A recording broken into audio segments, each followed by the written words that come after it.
Hi friends, welcome to my channel. நம்ம சேனலில் இன்றைக்கி ரொம்பவே சூப்பரான ஒரு கேக் ரெசிபி தாங்க எப்படி செய்கிறதுன்னு பார்க்க போகிறோம்.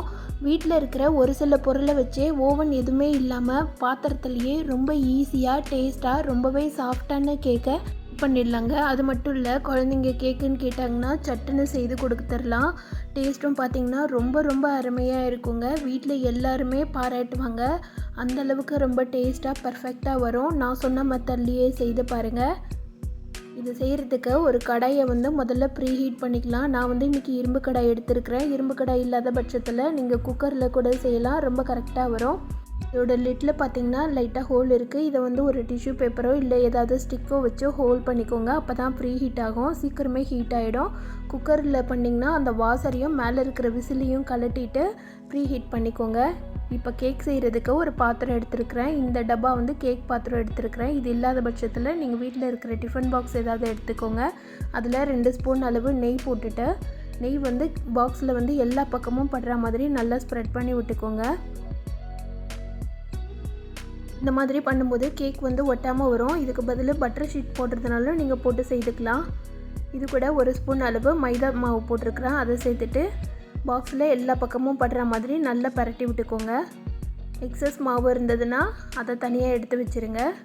இந்த மாதிரி லைட்டாக சுற்றி விட்டிங்கன்னா பாக்ஸில் மாவு எல்லா பக்கமும் பட்டு வந்துடும். இது ஒரு சைடு ரெடியாக இருக்கட்டும். இப்போ மிக்ஸி ஜாரில் 1 கப் அளவு ரவை எடுத்துருக்கிறேன். ரவை நல்லா நைஸாக பொடியான ரவையாக எடுத்துக்கோங்க. பாருங்கள், இந்த மாதிரி இருக்கணும், நல்லா பொடிசாக இருக்கணும். இந்த ரவையை எடுத்துக்கோங்க. மெஷரிங் கப் இல்லாதவங்க வீட்டில் இருக்கிற கிண்ணம் அந்த மாதிரி ஏதாவது ஒன்று எடுத்துக்கோங்க. கேக் செய்கிறதுக்கு மெஷரிங் ரொம்ப பர்ஃபெக்டாக இருக்கணுங்க. அப்போ தான் கேக் கரெக்டாக வரும். 1 கப் ரவை எடுத்துருக்கிறேன். இதுக்கு ஸ்வீட்க்கு 3/4 கப் அளவு சர்க்கரை எடுத்துருக்கிறேன். 3/4 கப் அளவு சர்க்கரை போதுமானதாக இருக்கும். உங்களுக்கு கொஞ்சம் ஸ்வீட் எக்ஸ்ட்ரா வேணும்னா 1 கப் அளவு எடுத்துக்கோங்க. இது கூட வாசனைக்காக ஒரு 3 ஏலக்காய் சேர்த்துருக்குறேன். நான் கேக் செய்கிறதுக்கு கொஞ்சமாக வெண்ணிலா எசன்ஸ் சேர்த்துருக்குறேன். உங்களுக்கு எசன்ஸ் இல்லாதவங்க கூட ஒரு 3 ஏலக்காய் சேர்த்து போட்டுக்கிட்டிங்கன்னா நல்லா வாசனையாக இருக்கும். இதெல்லாத்தையும் மிக்ஸி ஜாரில் ஒரு 2 நிமிஷத்துக்கு நல்லா பவுடர் மாதிரி அரைச்சி எடுத்துகிட்டு வந்துடலாம். இதை ஒரு மிக்சிங் பவுலில் மாற்றிக்கோங்க.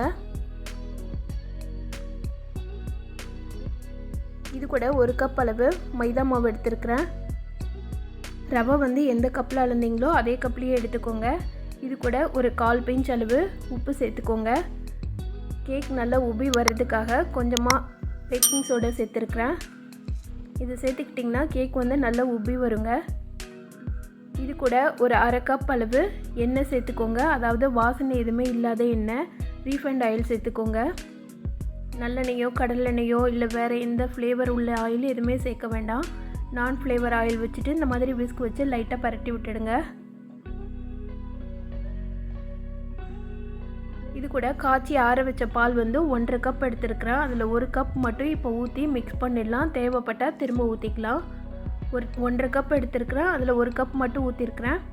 இது கூட 1 ஸ்பூன் அளவு வெண்ணிலா எசன்ஸ் சேர்த்துக்கோங்க.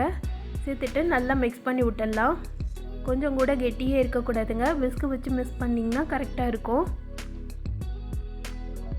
மாவு ரொம்ப தண்ணி மாதிரி இருக்கிற மாதிரி இருக்கும். கொஞ்சம் நேரம் மிக்ஸ் பண்ண நல்லா கெட்டியாகி ஸ்மூத்தாகிட்டு வந்துடும்.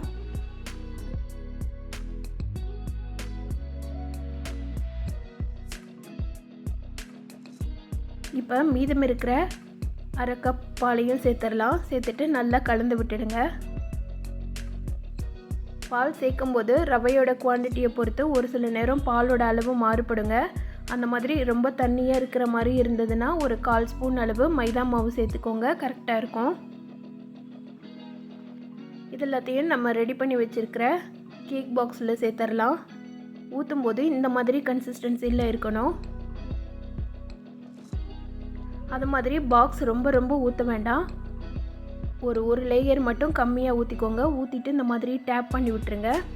ப்ரீ ஹீட் பண்ணி வச்சுருக்கிற கடாயில் குக்கரில் பாத்திரம்லாம் வைக்கிறதுக்கு ஒரு ஸ்டாண்டு தருவாங்கள்ல, அந்த ஸ்டாண்டு இருந்ததுன்னா அதை எடுத்துக்கோங்க. அது இல்லாத பட்சத்தில் வீட்டில் ஏதாவது ஸ்டாண்டு இருந்ததுன்னா அதை எடுத்து இந்த மாதிரி ப்ளேஸ் பண்ணிக்கோங்க. ப்ளேஸ் பண்ணிவிட்டு அது மேலே நம்ம ரெடி பண்ணி வச்சுருக்கிற பேட்டரை வச்சிடலாம்.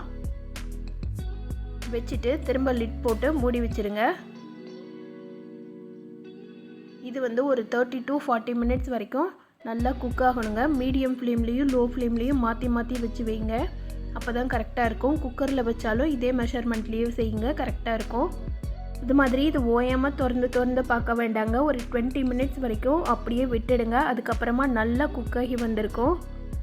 இப்போ பார்த்திங்கன்னா ஒரு 30 to 40 மினிட்ஸ் வரைக்கும் ஆயிடுச்சு. 35 மினிட்ஸ் ஆயிடுச்சு. நம்ம கேக் வந்து ரொம்பவே சூப்பராக ரெடியாகி வந்திருக்குங்க. ஒரு சாப்ஸ்டிக் வச்சு உள்ளே ஸ்டிக் பண்ணி பார்த்திங்கன்னா அந்த ஸ்டிக்கில் வந்து கொஞ்சம் கூட ஒட்டாமல் வரணும். நடுவில் குத்தி பாருங்கள், அப்போ தான் கரெக்டாக இருக்கும்.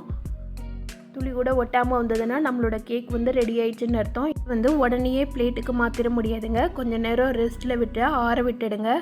ஒரு 1/2 ஹவர்லேருந்து 1 ஹவர் வரைக்கும் நல்லா ஆறி வரட்டும். துளியோட ஹீட்டே இல்லாமல் வந்தால் தான் கேக் வந்து பீஸ் போடுறதுக்கு உடையாமல் பீயாமல் வரும். இப்போ கேக் வந்து நல்லாவே ஆறி வந்துடுச்சு. பாக்ஸ்லேருந்து எடுத்துடலாம். வரலைன்னா லைட்டாக மேலே டேப் பண்ணுங்கள், ஈஸியாக வந்துடும். கேக் வந்து கரெக்டாக குக்கானால் தான் இந்த மாதிரி எடுக்கிறதுக்கு ரொம்பவே பர்ஃபெக்டாக வருங்க. பாருங்கள் எவ்வளவு சூப்பராக ரெடி ஆகிருக்குன்னு சொல்லிட்டு கேக்கை. அதுவும் கஷ்டப்படாமல் ரொம்ப ஈஸியாக ரெடி பண்ணிட்டோம். இந்த கேக்கை வீட்டில் இருக்கிற பொருளை வச்சு தான் ரெடி பண்ணணுன்னு சொன்னால் யாருமே நம்ப மாட்டாங்க. அந்தளவுக்கு ரொம்பவே பர்ஃபெக்டாக வந்திருக்கு. டேஸ்ட்டும் பார்த்திங்கன்னா அவ்வளவு அருமையாக இருக்குங்க. நீங்கள் ஒரு முறை குழந்தைங்களுக்கெலாம் செய்து கொடுத்திங்கன்னா அடிக்கடி வேணும்னு சொல்லி கேட்பாங்க. பாருங்கள், கட் பண்ணும்போது பாருங்கள் எவ்வளவு சாஃப்டாக இருக்குன்னு சொல்லிட்டு. இந்த கேக் வந்து தாராளமாக ஒரு வாரம் வரைக்குமே ஸ்டோர் பண்ணி வச்சு சாப்பிட்லாங்க. ரொம்பவே நல்லாயிருக்கும். உள்ளே பாருங்கள் கரெக்டான பக்குவத்தில் வெந்து வந்திருக்கு. கடையில் வாங்குறது போலவே ரொம்ப ஈஸியாக ஓவன் எதுவுமே இல்லாமல் முட்டை எதுவுமே சேர்க்காம எக்லெஸ் கேக்கை வெறும் ரவையும் மைதாவும் வச்சு ரொம்ப ஈஸியாக ரெடி பண்ணியிருக்கோம். இந்த கேக் எல்லாத்தையும் இப்போ பீஸ் போட்டு வச்சுருக்கிறேன். எவ்வளோ பர்ஃபெக்டாக வந்திருக்கு பாருங்கள். ரொம்பவும் கலர்ஃபுல்லாகவும் இருக்குது. குழந்தைங்களுக்கெல்லாம் டெய்லி ஒரு பீஸ் லஞ்ச் பாக்ஸில் வச்சு விட்டிங்கனாலே போதும், வயிறு நிறைஞ்சிரும். இதே மாதிரி வீட்டில் இருக்கிற பொருளை வச்சு ரொம்பவே ஹெல்த்தியான ஒரு ஸ்நாக்ஸை, கடையில் கிடைக்கிறது போல் ஒரு ஸ்நாக்ஸை, வெரைட்டியான ரெசிபீஸை நம்ம சேனலில் நிறையவே வீடியோஸ் போட்டிருக்கிறோம். நம்ம சேனலை விசிட் பண்ணி பாருங்கள். இதில் வந்து விதவிதமான ஸ்நாக்ஸு, தோசை, ஸ்வீட்ஸு, குழம்பு ரெசிபி எல்லாமே நிறையவே போட்டிருக்குறோங்க. அதுவும் வீட்டில் இருக்கிற பொருளை வச்சு எப்படி ரொம்ப சிம்பிளாக டேஸ்ட்டாக ஹெல்த்தியாக செய்கிறதுன்னு சொல்லிட்டும் போட்டிருக்குறோம். அந்த எல்லா வீடியோவையும் பாருங்கள். பார்த்துட்டு பிடிச்சிருந்ததுன்னா எப்படி இருந்துச்சுன்னு சொல்லிவிட்டு எனக்கு கமெண்ட் பண்ணுங்கள். இந்த வீடியோ பிடிச்சிருந்ததுனாலும் இந்த வீடியோவுக்கும் லைக் பண்ணி சேனலை சப்ஸ்கிரைப் பண்ணாத ஃப்ரெண்ட்ஸ் எல்லாம் சப்ஸ்கிரைப் பண்ணிக்கோங்க. தொடர்ந்து நம்ம சேனலுக்கு சப்போர்ட் பண்ணுங்கள். மறக்காமல் இந்த கேக் ரெசிபியும் செய்து பார்த்துட்டு எப்படி இருந்துச்சுன்னு எனக்கு கமெண்ட் பண்ணுங்கள். தேங்க்யூ.